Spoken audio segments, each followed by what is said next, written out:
This coming Shabbos, the 11th, the Yud Aleph Cheshvan, Mar Cheshvan is the yard site of Rachel Imenu. So Rabbi Webman used to always say the following: that people go to Rachel's kever Rachel, and they get a red ribbon, and they come back and they say, "That's it. Now we're protected from ayin hara." He said, "Guys, don't believe in the red ribbon. It's not the red ribbon that's going to." Remember, he used to speak about it. It's not the red ribbon that's going to protect you. So he gave a whole class about an entire shiur about ayin hara. And basically he said that, first of all, ayin hara, God forbid, an evil eye could only hurt someone who they themselves give an ayin hara. They themselves are jealous from other people. And they wish other people bad. Then the evil eye from someone else could affect them. But if you're a humble, nice person, that you don't wish anyone bad, you have ayin tova, you have a good eye, then the ayin hara won't hurt you, because Hashem will protect you. Midah connected midah. Measure for measure. If, God forbid, you don't win, you're a person that you are jealous from other people, it comes back to you. Then it'll come back to you. Where do we see this? From Rachel Imenu. How do we know it? Secret code that she made with Yaakov Avinu Do we know what's the sign? to Leah, to her sister. It could have costed her marriage. That secret that she gave up could have ended her marriage. Yaakov could have said, "Listen, I can't trust you. I'm sorry. I worked for you 7 years, but I can't trust you." Obviously, Yaakov Avinu knew from Hashem that this was his soulmate. So he forgave her. But since Rachel Imenu did something that no one else really did before her, and most people never did it after her, because she had so much kindness, so much rachmanis for her sister, not to be left out. Leah was her older sister, that she was ready to risk her own marriage, her life, for her sister.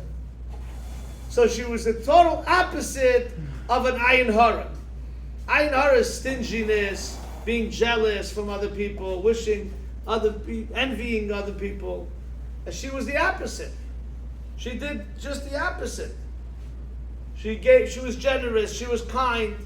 That's why we use Rachel Imenu as the symbol of the person who connects with her, won't have an ayin hara. How do you connect with her? You learn in the Torah from her lessons, from her examples. And if you want, you can wear a red ribbon, and the red ribbon will remind you to follow in her footsteps. That's what Rabbi Weberman used to say. I'm just repeating his words.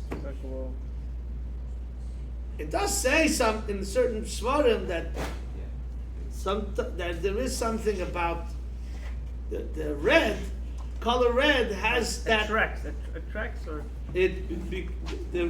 a red garment or a thread or a handkerchief. There's something about that red pushes away the bad, evil forces, negative stuff, energy. Light blue, Rabbi? Light blue? Huh? Light blue? It also says about light blue, but also says about red. It's connected with the Porah Aduma. Porah Aduma, the red heifer.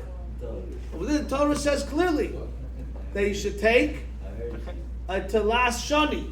Oh. It's some, again, this is very complex. Some rabbis say it's purple. What did actually that thread look like? According to the Rambam, the way I studied it was reddish. But telas shani, telas means a worm. Shani is a thread. It's a thread that was made from the blood, not of the worm, of the egg that the worm laid. So it has reddish. So that's the correlation between red and That's why all the Kabbalists have this, or was the source, that's why they have the red thread. From that, they I'm think. saying it could be, that's the source of it. Imagine how much of that stuff you need to make something red. But don't kid yourself and think that if you're going to wear a red ribbon, now you're riding high, mighty, you're protected. You can do whatever you want. You have a license to do whatever you... Forget about it. You're in trouble. Don't go there. If you want to be protected from ayin hara, don't give an ayin hara, and on the contrary, give an ayin tova. Wish people well. Be friendly to people.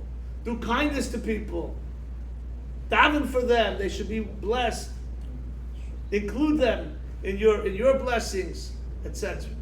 That's why when you make a mishaberach for someone for a refuah shlema, you say b'seich shar chayli Yisrael, that this person should be blessed together and have a refuah shlema with other Jews who need a refuah shlema. Because if you come together, we come together to Hashem, we truly will be blessed much faster and much stronger than if we come ourselves. Now I'm going to share with you something that from today's parsha, and it's also connected with Shmona Esrei. In the Shmona Esrei, we have the first bracha of Magen Avram. Second one is Mechaya Mason. The third one is a Kela Kodesh. Correct? Now you're going to hear interesting explanation from the Das Kanan. Das Kanan Balei Tosfos. These were the great rabbis who lived about 800 or 900 years ago. They gave the commentary to the Gemara, Tosfos, and they also had commentary to the Chumash. So Hashem tells Avram, "Anoichi magin lach, al tira Avram. Avram, don't be afraid. I'm going to protect you. You're going to get a lot of reward." Why did he tell him not to be afraid? So Rashi says he wasn't talking about a physical fear. He was talking more about that Avraham Avinu, after he won the war with the kings and he saw miracles, he said, maybe I collected already my reward for all the good deeds that I did till now. Because it says that when in the Gemara that when a person experiences the miracles, they use up many of their merits. So maybe I'm not such a righteous person anymore. Maybe I used up most of my bank account, my spiritual bank account. Hashem said, don't be afraid. You didn't use up. You continue to be righteous, and I'll protect you. And so, according to this explanation, that's why, because Hashem used the words, Anoichi Magin Lach, I will be your protector. That's why in the Shemon Esrei we say the first bracha, bracha to Hashem, Magin Avram. Hashem said, I will protect Avram, and we, being the children of Avram Avinu, Hashem says that we have schus avos, and He's going to protect us in His merit, the merit of Avram. What about the second bracha, Mechaya Mason, when Yitzchak was taken to the Akedah? Remember, Hashem told Avram, take Yitzchak to the Mizbeach. So according to the Midrash, Yitzchak's neshama went out of his body. He basically expired. And Hashem made a miracle and brought back the neshama into his body. And at that moment, Avram realized he has to say a bracha. He said, Baruch atah Hashem, Chaya Mesim. It would seem almost that if the neshama went out of his body, it was almost willfully. He almost wanted to go. Because Avram didn't hurt him, and he knew already that he was going to get sacrificed. That's a whole discussion. It's not for now. When the tzaddik is something, the Alter Rebbe says that a tzaddik has to agree. When something drastic happens in their life, they agree to it beforehand. That's not for now. The third bracha. Now, when Yitzchak's neshama went up to Shemayim, before Hashem put it back into the body, he saw the Shekhinah. He saw more than than normal people see, because he was already in Shemayim. He was very close to Hashem. That's why later he became blind, because he was so close to the Shekhinah, it actually affected his eyesight. And it says like blind man is like he's dead. So, not in the bad sense of it, but he was dead from the Gashmias, from the physical things, didn't interest him anymore. He was totally dedicated to spirituality. The third bracha, when Yaakov saw the Malachim going up and down, we say it was a dream. But Yaakov's dream was reality. Yeah. Of course it was a dream. But What dream? it was a dream because He's- Hashem uh, put him in a state of a sleepy sense, that in a state of being asleep. But it was reality. He saw what the normal people cannot see. See. And he realized that the Malachim are escorting him all the time, and how they praise the Hashem non-stop. Yaakov made the bracha Hakel HaKodesh. So Yitzchak with Avram, when they experienced the miracle of Tchias HaMesim, Yitzchak made, according to this, the bracha of Machaya HaMesim. Maybe Avram also, but the credit goes to Yitzchak. And Yaakov instituted the bracha of Hakel HaKodesh.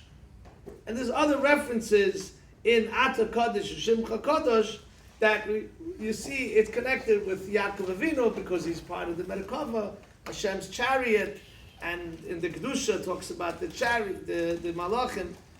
So it's an interesting thing. We're all adults, except Menachem Mendel, our tzaddik over here. So we all, Baruch Hashem, have studied Torah for many years, many decades.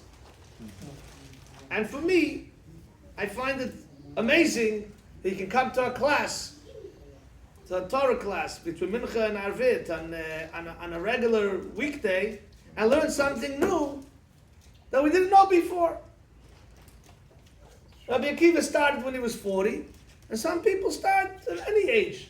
But we should always look forward to learn, to knowledge.